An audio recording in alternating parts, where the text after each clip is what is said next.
When young Wei Bin saw the ad for a telesales role in Cambodia, he immediately said yes. The 35-year-old Taiwanese wasn't making much as a masseur, and he needed to support his parents after his dad suffered a stroke. Weeks later, Wei Bin hopped on a plane to Phnom Penh. When he reached the Cambodian capital, he was met by several men who drove him to a nondescript building on a deserted road, not quite the luxury hotel shown in pictures sent by the recruitment agent. His passport was taken from him, and he was told that he can't leave the compound ever. I knew then I had come to the wrong place, that this was a very dangerous situation.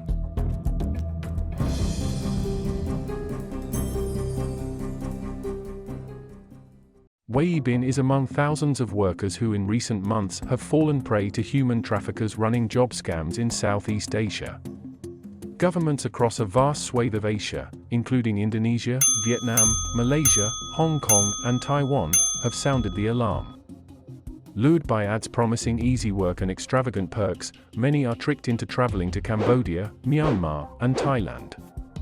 Once they arrive, they are held prisoner and forced to work in online scam centers known as fraud factories. Human trafficking has long been an endemic problem in Southeast Asia. But experts say criminal networks are now looking further afield and preying on a different type of victim. Their targets tend to be quite young, many are teenagers. They are also better educated, computer literate, and usually speak more than one regional language. These are seen as key by traffickers who need skilled labor to conduct online criminal activity, ranging from love scams known as pig butchering and crypto fraud, to money laundering and illegal gambling. I was forced to make 15 friends every day and entice them to join online gambling and lottery websites. Of these, I had to convince 5 people to deposit money into their gaming accounts. The manager told me to work obediently, not to try to escape or resist, or I will be taken to the torture room. Many others told me if they did not meet the target, they would be starved and beaten. A 25-year-old man shared this picture taken by one of his captors, which was used to demand a ransom from his family.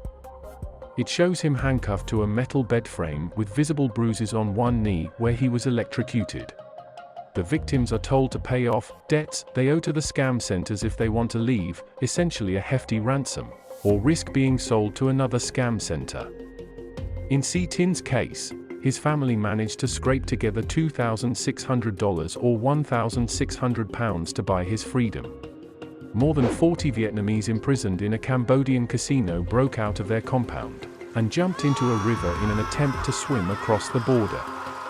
A 16-year-old died when he was swept away by the currents. While Cambodia has emerged as a major hotspot for the scam centers, many have also popped up in border towns in Thailand and Myanmar. Most of them appear to be Chinese-owned or linked to Chinese entities, according to reports. These companies are often cover for Chinese criminal syndicates, said rescue and advocacy group Global Anti-Scam Organization. Many are quite sophisticated with separate departments for IT, finance, money laundering for example. The bigger ones can be corporate-like, with training provided for scamming, progress reports, quotas and sales targets, said GASO spokesman Jan Santiago. Taiwanese authorities said more than 40 local organized crime groups were involved with Southeast Asian human trafficking operations.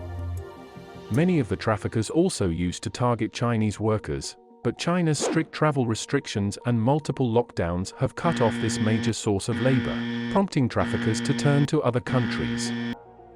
A lot of the victims are young, some have graduated from universities and have limited job opportunities.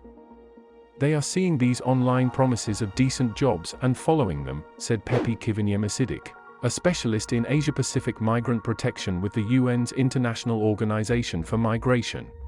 Thai authorities arrested Xi Zhejiang, a Chinese businessman with investments across Southeast Asia, including a billion-dollar casino and tourism complex in Myanmar called Shu Koko. He was wanted by Interpol.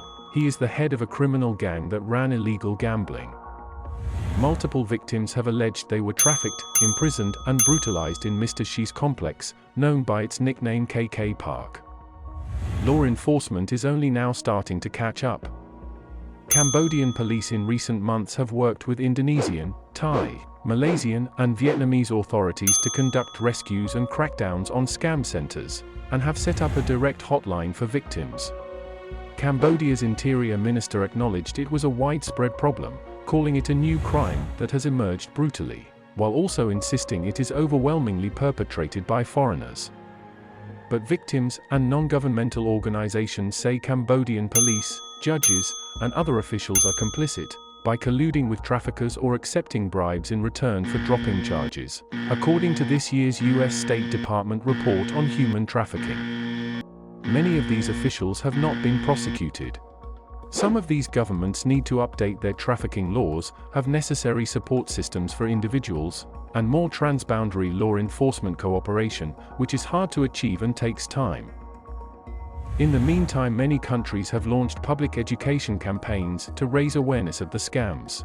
Indonesian officials stopped multiple private flights chartered to ferry hundreds of workers to Cambodia's Sihanoukville.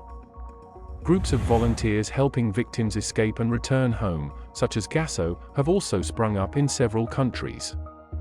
Some of these volunteers are former victims themselves, like Wei Bin. A lot of people really covet a good life and have unrealistic fantasies about jobs. Now I advise people to be more realistic. You can earn money anywhere. You don't need to go abroad to take such risks. Overseas there are a lot of unknowns, it can damage your life in ways you can't even imagine.